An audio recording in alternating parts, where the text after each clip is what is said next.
so we can see.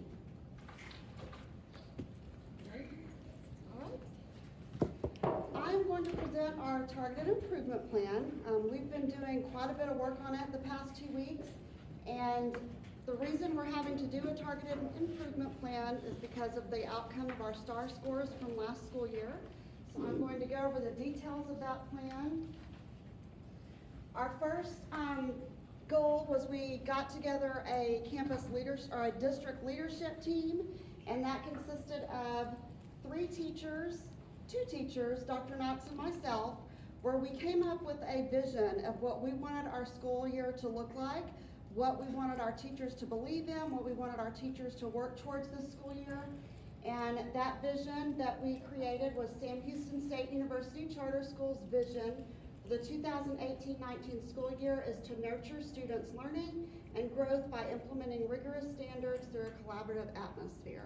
And that's one of our goals that we're working on this year is having our teachers work closer together across the campuses. Right, our accountability rating. As we said earlier, we did not think we would be rated this year, but we were. TEA had other plans for us, but that's okay. So we were scored in the student achievement domain, which is domain 1. Domain 2 is on student growth, which we've only been in existence for 1 year, so we couldn't be scored in that area. Domain 1 for student achievement, the component score was 33. In order to not be improvement required, you had to be at 35. And for the scale score, in order to not be improvement required, you had to be at 60, and we were at 58.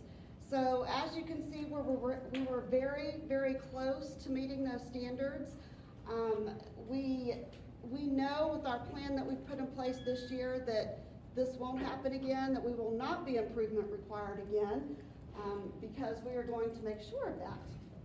And also domain 3 is closing the gaps, which we were not rated on either because we were only 1 year in existence. I keep wanting to change it on here. All right, we focused our goals in 3 areas. Our reading scores overall were very good, which looking back, we realized that a lot of our staff development that we did over the year was on reading and literacy. So our target goals are going to be in writing, and math, and growth, in the growth domain, which is domain 2. So in writing, we are implementing a district-wide writing plan where all of the teachers are coming together on October 11th, and we have our school improvement professional who has become my new best friend because we spend so much time together. And we will be working with the teachers to come up with rubrics for kindergarten through 5th grade writing, so that at the end of kindergarten, every kindergarten class across our district will have the same expectations at the end of the school year for kindergarten writing. The same for 1st, 2nd, 3rd, 4th, and 5th, so that whenever they get together and look at a kindergartner's writing from Cypress Trails, it's going to be at the same expectation level as they would see at Brighton or Precious Moments. So we're going to look at that. We are also going to focus on putting in some daily mini lessons for grammar and editing. If you're not familiar with the STAR test, basically 50% of it is on editing and revising. So we are going to spend some time each day doing a mini lesson, going back to the basics, basically, looking at capitalization rules. When do you capitalize? What do you capitalize? Going back and looking at where do you put a comma and why do you put that comma there? It's not going to be drill and kill, it's not going to be worksheets, but it's going to be short mini lessons so that we can go back and make sure those children understand what a proper sentence structure looks like. And our new goal will be to increase our writing scores to 65%, but we feel like they will be much higher than that. For goal number 2, we're going to focus on math. Actually, writing was our lowest, and then math. And in order to get our math scores where they need to be, we are going to be looking at aligning our scope and sequence better to make sure that across the campuses, we're looking at our scope and sequence and how the order that we're teaching skills. Teachers last year used TEKS Resource. They're still using TEKS Resource, but if you're not familiar with TEKS Resource, it gives you what needs to be taught during the 9 weeks, but it doesn't tell you the order that it needs to be taught. So we're going to be giving our teachers more guidance on that, specific scope and sequence of the order that they need to teach those skills in math so that they're better scaffolded through the curriculum. And we're also going to incorporate some fact fluency activities that they'll be doing weekly and also some common assessments. Our third goal is on growth, and we truly feel like this is where we're going to get the most bang for our buck this year, because knowing last year a lot of our kids had either come out of private school or they had come out of homeschool, and they were lacking vocabulary, they were lacking test-taking strategies. Some of the rigor that is expected on STAR they had not been exposed to, but now those students have been with us over a year. By the time they take the STAR test, some of them will have been with us 2 years. So we feel like our growth is going to just skyrocket because we've had more time with those students, and that is going to be Domain 2, which we've discovered that if you get to 65 in Domain 2, actually it kind of takes over Domain 1 and Domain 3. If you can get 65% in Domain 2, then you're automatically not IR anymore. And I have a very strong feeling that that's what's going to happen for us. The others are going to increase too. All right, our timeline, it's been fast and furious. In August, our professional service provider was provided, who's, according to Region 6, it's called a SIP. This is a PSP, but according to Region 6, it's a, how do I always forget this? School Improvement Professional. And it worked out that Region 6 gave us 4 names to choose from, and one of the names on the list I'd actually worked for before, worked with him before in Aldine. So we have a lot of similarities. We've had a lot of experiences, so we've worked very well together since he was assigned to our school. In September, we had a public meeting to solicit input from our parents in our community. We had that meeting this past Monday, a week ago Monday, where I presented basically the same PowerPoint to our parents, and then we received some feedback from them at the end of the meeting. And that was also, it was an open meeting for our students and parents at Brighton and our students and parents at Cypress Trails, since they have 3rd grade at Cypress Trails as well. On September 19th, I'm presenting the plan to you, and we will be working towards getting improvement for the school improvement plan, getting improvement. And then September 24th, this Friday, I will be submitting, with your approval, to the Texas Education Agency our plan of action. And then October through May, we will implement the targeted improvement plan and monitor and adjust as needed. Overview of some of the actions that we've already put in place. Obviously, I've had planning meetings with the school improvement professional. We have writing professional development scheduled for all charter school teachers on October 11th. We have math professional development scheduled for all charter teachers on October 15th. I've made a campus visit to a school in Spring ISD, which was performing very poorly, and within 2 years, the principal was able to get them out of IR through a lot of systems and a lot of consistent monitoring. So she shared some of those things that she did at her campus with me. We are going to be, I formed a needs assessment committee and met with them, and I will tell you a little bit more about that later. We're putting some monitoring systems in place to ensure that we know exactly where our kids are each time we give them a common assessment. After each assessment, after each main assessment, I will be meeting with individual students in 3rd, 4th, and 5th grade one-on-one, where we talk about how they did on the assessment, what they thought about it, what they feel like they need help with. And basically it's just a one-on-one conversation to let them know that we're there to support them and to let them know that we care about them, and it's not just a blanket statement, that we're meeting with them individually and we want to know how they each felt about that test. And then we will have a second parent meeting, and it will probably be scheduled the week after Thanksgiving, where we come back, we talk about our interim assessment results, and then I will share with the parents what those goal folders are going to look like and what those meetings are going to look like with their students.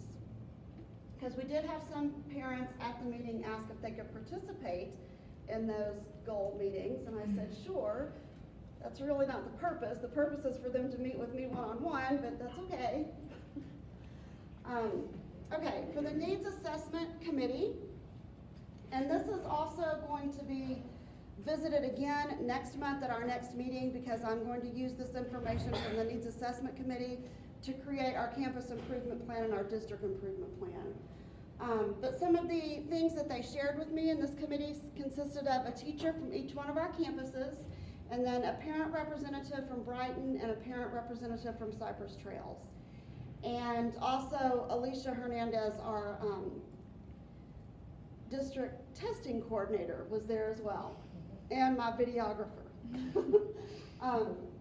But some of the things that they brought up in the meeting and that they shared with me as we went through some of the questions, they wanted more activities across the campuses. Right now we just have the one activity, which is field day in the spring. They wanted to look at more activities where we could bring everyone from all 4 campuses together. They wanted to have a more aligned curriculum collaboration, which is one of the things that we're going to work on as far as incorporating those into our calendar next year, as well as next semester. Creating rubrics with student expectations for each grade level, and I kind of alluded to that in our writing staff development, so that a kindergartner at Cypress Trails at the end of the year, his or her writing looks the same or at the same expectation level as one at one of our other campuses. We worked on calendar development, looking at how can we best utilize the days that we have. So we are going to be looking at changing our blue weeks, which are the enrichment weeks, over to professional development days, teacher curriculum days, and also some parent conference days. Because it's difficult, especially if you have teachers that team together. If they don't have a conference time together, it's hard to have a parent conference unless you do it after school. So we want to incorporate some days where they can work together and do some curriculum development, some days for professional development, and also some days where they can schedule parent conferences all day long. And then we are also going to put in place some benchmarks that are the same for all campuses to provide for valid data desegregation. That's a mouthful. When we started this charter, we said we did not want to be benchmark and drill and kill, and that's not the direction we're going, and I do want to assure you that that's not the direction we're going, that we do need to look at our data and have data to compare. So we're going to put in place 4 major assessments for our 3rd, 4th, and 5th graders.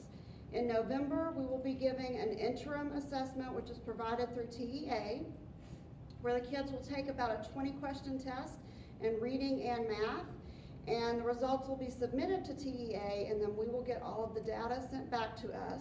That's also going to be a checkpoint for us to make sure we're on target with our intervention plan, and we're putting everything in place that needs to be put in place. After that November interim assessment, I will meet with the kids one-on-one. Then in December, we'll be giving a release STAR test from 2017 to give students an opportunity to tell us where they're at, so we can look at strengths and weaknesses. We'll have another interim assessment, I'm losing my thought. My tongue's getting twisted. Interim assessment in February, where, again, it's the 20 questions in reading, 20 questions in math, and that will get data to us from TEA. And then depending on what grade level the kids are in, we'll be doing some tests in March for another STAR release and some in April, because 3rd grade takes reading and math, 4th grade takes reading, math, and writing, and 5th grade takes reading, math, and science. So we don't want the kids to end up having to take a week of tests, so we'll be dividing that up amongst March and April. As I said, we did have a parent information meeting where I presented this plan to our parents, explained to them where we are on STAR, explained to them what our goals are for the school year, and at the very end, they were allowed to give some feedback and ask some questions, and I did provide a couple of them up here just to share. Because you know, sometimes you say things, but they still don't hear what you said. So one parent did ask, will you be taking benchmark tests? Yes, we will. And as I just explained to you, we'll do the November, December, and then February, and either March or April, depending on the grade level. I had a parent ask a very good question. How do you expect to reach these goals without changing the curriculum? And that's when I explained into more detail how we're changing our writing curriculum and how we're changing our math curriculum and the things that we are doing to make sure that we filled all of those gaps for our students. And then a parent made a comment to the audience, which I thought was interesting. He basically stood up and said, everyone needs to understand that it doesn't matter where you go or what school you put your child in, all schools have to be accountable in the state of Texas, and accountability is measured by STAR scores, which truly sums it all up.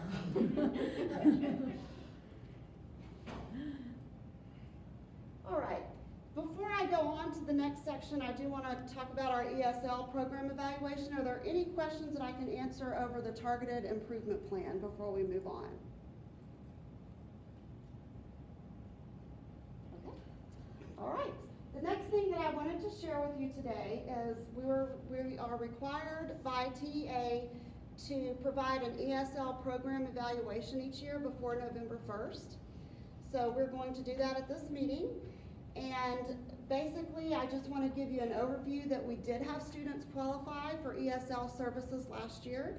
We served them within the general ed classroom, where the teachers would give them special accommodations or give them some small group instruction. We served 11 students in the ESL program last year, and this year we are at 13. Is that right, Alicia? I don't know off the top of my head. Okay, that's okay. Yes, that sounds about right. I think we're at 13 this year of ESL students that will be serving this school year. And those will all be served within the classroom because the majority of our teachers are not only general ed certified, but they're also ESL certified. And just a little bit more on the ESL evaluation. We looked at, this year we changed our testing a little bit to make sure we were looking at the listening and speaking skills of our ESL students. So we gave them an oral screener, and there you go, there's the number. We will enroll 13 students into ESL services this year. See, we had it. And then any parents that denied services, we had one-on-one conferences with them to explain to them the benefits, and they agreed to the services after all. So a lot of times parents just don't understand what an ESL program is. They think we're going to be pulling their kids out, and we explained that that's not what we're going to be doing. All right. I thought I had another thing on here, but I guess that's it. Are there any other questions on, are there any questions on the ESL evaluation? Or the Needs Assessment Committee, where we met? No. Either I did a really good job or y'all are asleep. Any questions? No questions? You covered everything. All right. Well, that is it. Thank you.